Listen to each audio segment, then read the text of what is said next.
जय हरी. भाग 131 एकादश स्कंध यातला 9वा अध्याय आपला सुरू आहे. यामध्ये अवधूताने यदूला सांगितलेले जे 24 गुरु आहेत त्यातील एक एक गुरु आपण पाहतोय. आज आपण विचार करणार आहोत कातीण किंवा भिंगुरटी हिचा. योगी म्हणजे सिद्ध पुरुष भगवंतासारखा बनतो. भगवंतानं एवढी सृष्टी रचली तरी तिच्यापासून तो अलिप्त राहिला. तसंच योग्याचं स्वतःचं घरदार असलं तरी त्याला ममत्व नसल्यानं ते बाधा करत नाही. भगवंतानं आपल्या शक्तीनं ब्रह्मांड रचलं. त्याच्यापाशी अनेक शक्ती आहेत. त्यापैकी क्रियाशक्तीनं हे ब्रह्मांड रचलं. कुंभारीण माशी एक अळी धरून आणते. मरणाच्या भयानं अळीला कुंभारणीचं ध्यान लागून ती स्वतः कुंभारीणच बनते. जीव देखील भगवंताचं ध्यान करून असाच भगवत रूप बनतो. कातीण आपल्या अंगातून जाळं निर्माण करते आणि पुन्हा ते गिळून टाकते.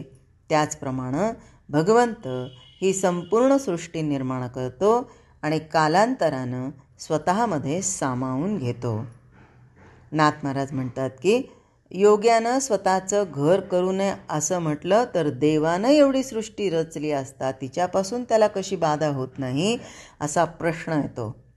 म्हणून सृष्टी कशी रचली हे थोडक्यात सांगणं गरजेचं आहे. सगळ्या जीवांचं जीवन आणि सगळ्यांचा स्वामी असणाऱ्या नारायणानं कोणतीही बाहेरची सामग्री न घेता हे विश्व निर्माण केलं. त्याच्या अंतर्यामी शक्तिरूप माया राहते. त्या मायेची आठवण त्यानं केली. त्यामुळं माया क्षुब्ध झाली. मायेकडे त्यानं जे पाहिलं त्या पाहण्यालाच काळ असं म्हणतात. आकाशात भरलेले धुके हे आकाशाला स्पर्श करत नाहीत. त्याचप्रमाणे माया ईश्वराच्या अंगावर खेळते पण त्याला स्पर्श करत नाही. हा अलिप्ततेचा विलक्षण खेळ एकटा नारायणच जाणतो. पाण्यात वाढलेली कमलिनी आपल्या पानानं म्हणजे हे जे कमळाचं फुलं की नाही ते आपल्या पानानं पाण्याला झाकून टाकतं आणि पाण्याला झाकल्यामुळे काय होतं की ते पाणी वर येऊ शकत नाही म्हणा किंवा अशा पद्धतीने. तसंच त्याचप्रमाणे सच्चिदानंद भगवंताच्या आनंदाशाला माया झाकण घालते. भगवंताची चित्सत्ता मात्र सत अंगासहित मोकळी राहते. वास्तविक नारायण अद्वितीय परिपूर्ण आणि गुणातीत असतो.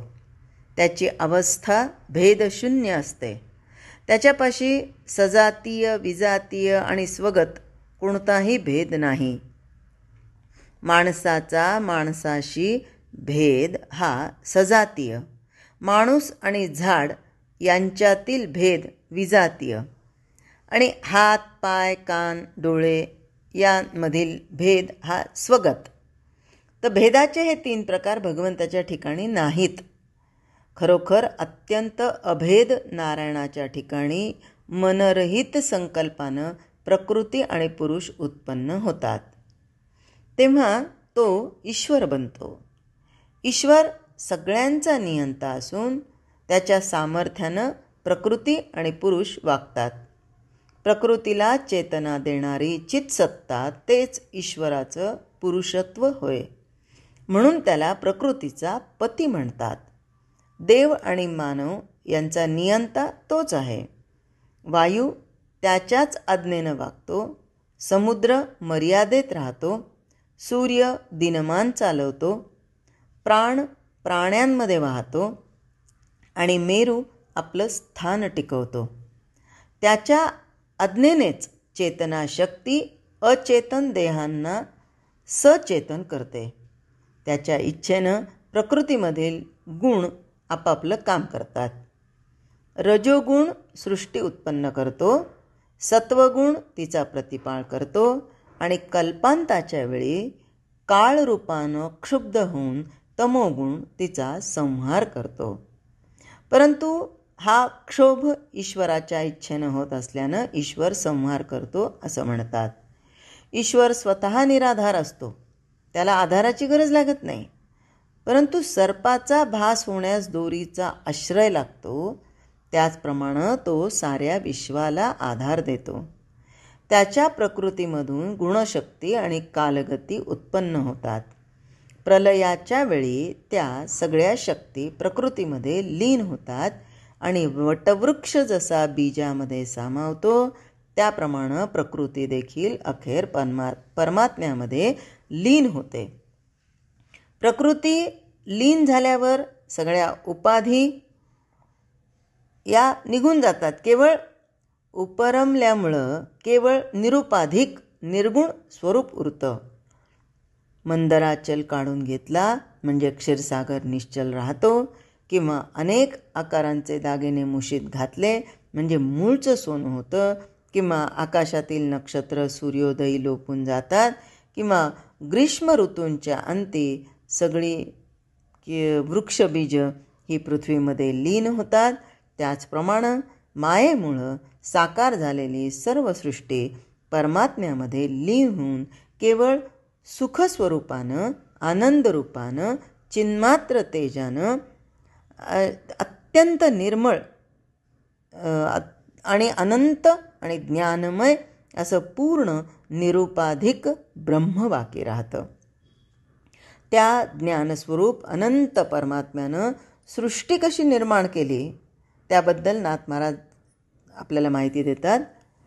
ते म्हणतात की मी एक आहे तो अनेक व्हावा असा संकल्प मूळ स्वरूपात उठल्याबरोबर एकी एक परमात्मा शिवशक्ती रूपानं विलसू लागला.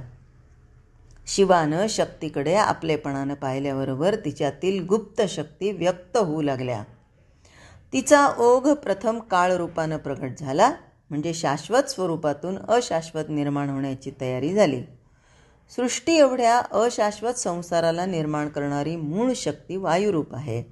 तिला क्रियाशक्ती असं म्हणतात. वायुरूप क्रियाशक्ती सगळ्या सृष्टीला धारण करते. सृष्टीतील सगळे व्यवहार नियमाप्रमाणे चालवते. तीच शक्ती प्राणरूपानं शरीराला वागवते. त्याच शक्तीनं सत्व, रज, तम हे 3 गुण प्रगट केले आणि अहंकाराच्या द्वारा जग उत्पन्न करण्याचं मूळ निर्माण केलं. ब्रह्मांडातील सगळ्या घडामोडी जशा तिच्या मदतीनं चालतात तसा जीवाचा जीवनक्रम देखील आरंभापासून अंतापर्यंत तीच चालवते. उपजणे, असणे, वाढणे, परिणाम पावणे, क्षीण होणे, नाश पावणं हे शरीराचे 6 विकार आणि जन्म, मरण, क्षुधा, तृषा, शोक आणि मोह या 6 उर्मी क्रियाशक्तीच उत्पन्न करते. देहाभिमानाची घट्ट गाठ मारून जीवाला ती संसारी बनवते आणि अनिवार वासना उत्पन्न करून अनेक योनींमध्ये जन्माला घालते. मातेच्या गर्भामध्ये गर्भाची व्यवस्थित वाढ करून योग्य वेळी तीच जीवाला जन्म देते आणि सुखदुःखांच्या कड्यांनी बनवलेली त्रिगुणाची बेडी घट्ट ठोकून अनेक दुःख भोगायला लावते. अनेक जन्मात अनेक दुःख भोगली तरी जीवाला अविद्या सोडत नाही. सांगण्याचं तात्पर्य एवढंच की मायेचा खटाटोप फार भयंकर आहे. ज्या माणसाला अनुताप होतो आणि त्यामुळे ज्याचा अभिमान गलित होतो त्याच्या मनाची स्थिती पालटते. त्याच्या हृदयातील अविद्येचा अंधकार नाहीसा होऊन तिथे चित्शक्ती प्रगट होते. अभिमान गेला की कामक्रोधादी शत्रू नाश पावतात. असा शिष्य पाहिला की गुरुला प्रेमाचा गहिवर येतो. शिष्याच्या मस्तकावर हात ठेवून गुरु शिष्याला हृदयाशी धरतो. त्यावेळी गुरुच्या हृदयातील आत्मबोध शिष्याच्या हृदयाशी म्हणजे एकरूप होतो म्हणा, किंवा शिष्याच्या हृदयात उतरून दोघांचं तादात्म्य होतं. त्यांचा आनंद विश्वात मावेनासा होतो. खऱ्या भगवंतालाच आणि खऱ्या भाग्यवंतालाच सद्गुरूची भेट होत असते. आता हा भाग्यवंत म्हणजेच भगवंत आणि भगवंत म्हणजेच भाग्यवंत, कारण भाग्यवंतालाच सद्गुरू भेटतात. मुलाचं कौतुक झालेलं पाहून आईचे डोळे तृप्त होतात ना, त्याचप्रमाणे शिष्याला आत्मसाक्षात्कार झाला की सद्गुरूला परमानंद होतो.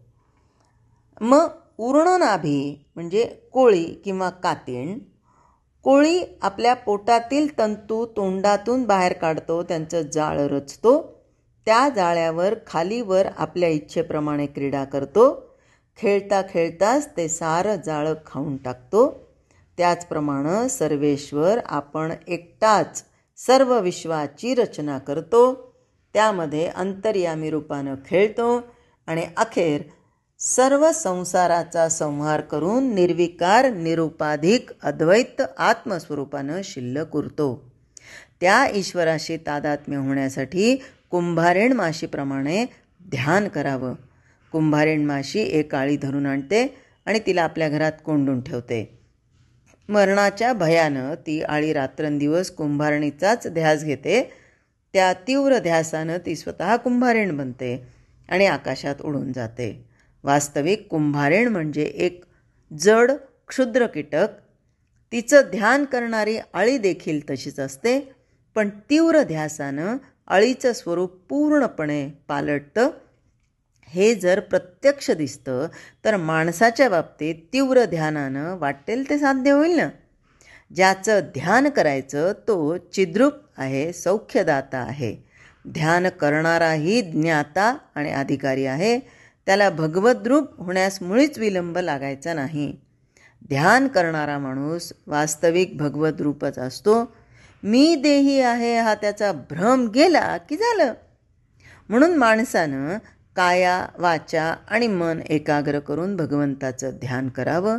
स्नेहानं म्हणजे प्रेमानं किंवा द्वेषानं किंवा भीतीनं कशाही रीतीनं माणसाला भगवंताचा ध्यास लागला तर त्या ध्यासानंच त्याचं मग भगवत रूप तो बनतो. मी हा बाहू उभारून सांगतो की मी भगवद्रूपच आहे. देह गेल्यानंतर तद्रूपता होईल या म्हणण्यात काही अर्थ नाही. याच देहात याच ठिकाणी तीव्र ध्यासानं भगवंताशी तद्रूपता प्राप्त होऊ शकते, हे निश्चित. जय हरी.